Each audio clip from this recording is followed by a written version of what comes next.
Voltamos com mais DPM. Bem, agora para falar sobre um assunto muito sério, que é a questão da dependência química.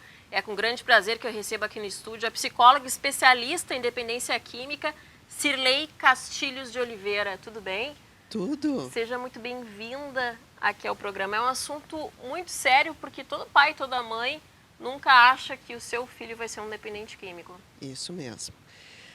Há uma certa resistência, né, em ver, às vezes, as modificações do comportamento e achar culpado sempre para isso, né? É o amigo, É o é a má amigo, influência. exatamente. E até pode ser que seja, né? Mas a pessoa também é responsável, porque a gente sabe o que escolhe. Nós escolhemos. A última determinação é a nossa escolha.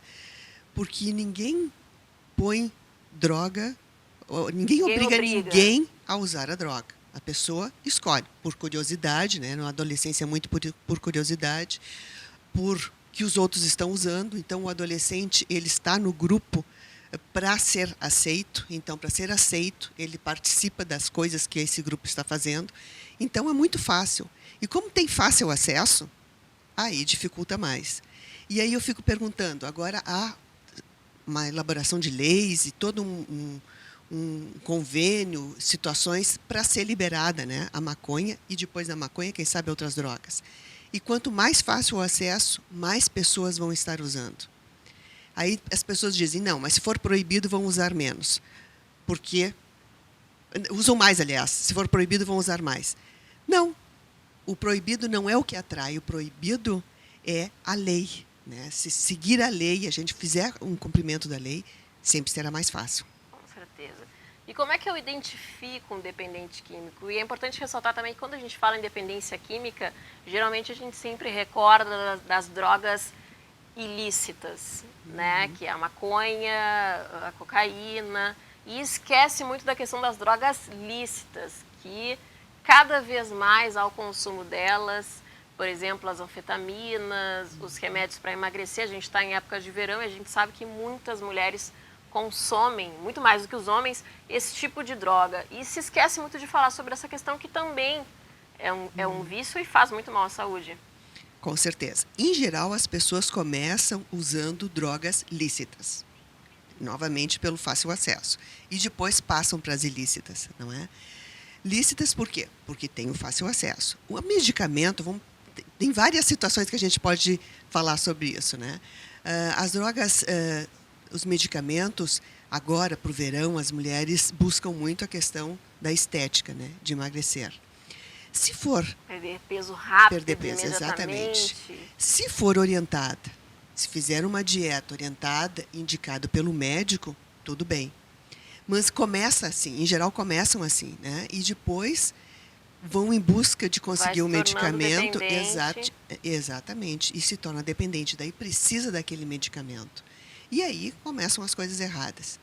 Quanto às ilícitas, as pessoas começam em busca de soluções, e eu acho que a gente tem que salientar uma situação. Muitas vezes a pessoa tem uma comorbidade, é uma outra doença, é uma depressão, uma psicose, uma bipolaridade, não é? E a droga, em geral, amenizam esses sintomas da doença. Né? A pessoa, por exemplo, é deprimida, toma um álcool, ela vai ficar mais solta numa festa. Tudo isso é inconsciente. Tudo eu não isso tenho é inconsciente. A pessoa de que não eu preciso. Tem. Exatamente. A pessoa, às vezes, não sabe. E eu penso que a qualquer momento eu posso largar aquela droga. A pessoa não, eu não acredita sou o viciado. nisso. O viciado é o outro, eu não sou. Eu fumo maconha todos os dias, mas não sou viciado. Exatamente, porque esse é o primeiro item da gente fazer um diagnóstico. No diagnóstico, a pessoa que nega terminantemente e ela não está vendo todo o prejuízo que o uso dessa substância está trazendo, é um item já de colocar como diagnóstico. Né? Ela nega, ela não acredita, ela arruma muitas justificativas para continuar o seu uso. Exatamente. E isso já dá um item para o diagnóstico de dependência química.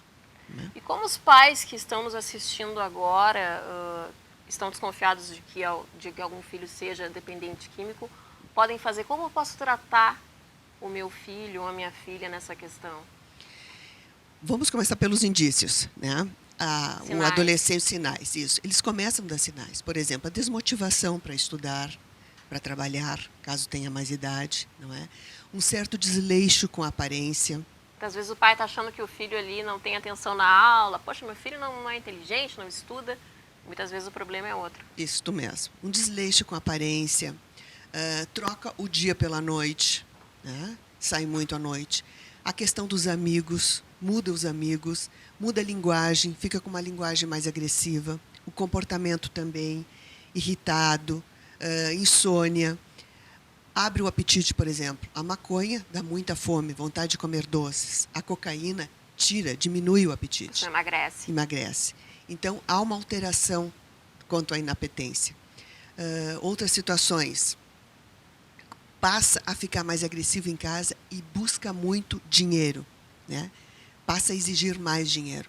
Começam a faltar algumas coisas dentro de casa, ou na casa de vizinhos ou de parentes onde essa pessoa tem acesso. E isso é muito difícil para os pais aceitarem. É uma negação muito grande. Eles não conseguem ver, eles não sabem que atitude tomar, não sabem como conversar. Mas, baseado na tua pergunta, a primeira atitude é sentar e conversar. Um diálogo com calma, não adianta ficar brabos os pais, ou ameaçar, ou prometer fazer algumas coisas. Né? Ou fingir que nada está acontecendo. Exatamente. Tem que sentar com o filho e conversar. Sentar e conversar. Abrir o diálogo. Né? Se encontrou alguma coisa, roupa com cheiro, ou maconha mesmo nas coisas dele, é importante dizer que encontrou. Né?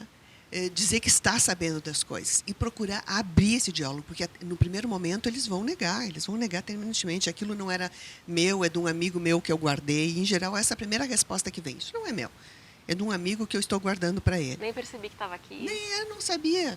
E continuam teimando. O adolescente ele é muito teimoso nesse sentido. Né? Ele sabe como continuar negando.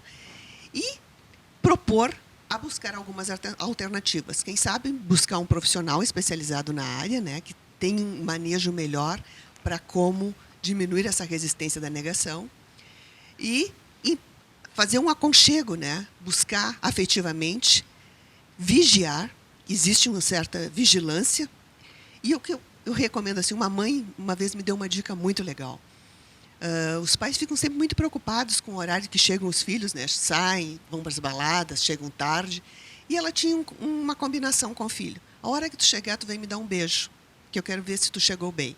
Esse beijo é importantíssimo, porque vai sentir o cheiro, né? Vai ver que hora chegou, que condições essa pessoa chegou, se está alcoolizado ou se não está. E não importa que ela acorde, é importante que ela acorde e que veja como é que está o filho. Então, esse vínculo, manter esse vínculo e uma certa vigilância, porque isso é uma vigilância, né? Afetiva, é muito importante manter. Em geral, os pais dizem também, eu confio na educação que eu dei para os meus filhos, eu confio nele. Confie sempre com uma pontinha de dúvida. Com certeza, porque o mundo não é fácil. Cirlei, muito obrigada pela presença aqui no programa, adorei te receber. Ok. Obrigada pelos esclarecimentos.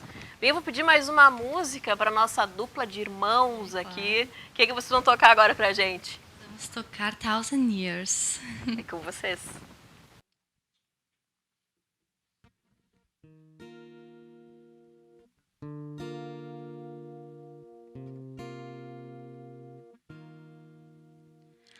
Heart beats fast, colors and promises. How to be brave, how can I love when I'm afraid to fall? Watching you stand alone, all of my doubt suddenly goes away somehow. One step closer, I have died every day waiting for you. Darling, don't be afraid, I have loved you for 1,000 years. I love you for 1,000 more.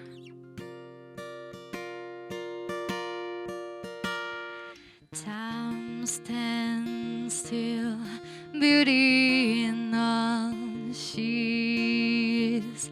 I will be brave, I will not let anything take away standing in front of me. Every breath, every hour has come to this.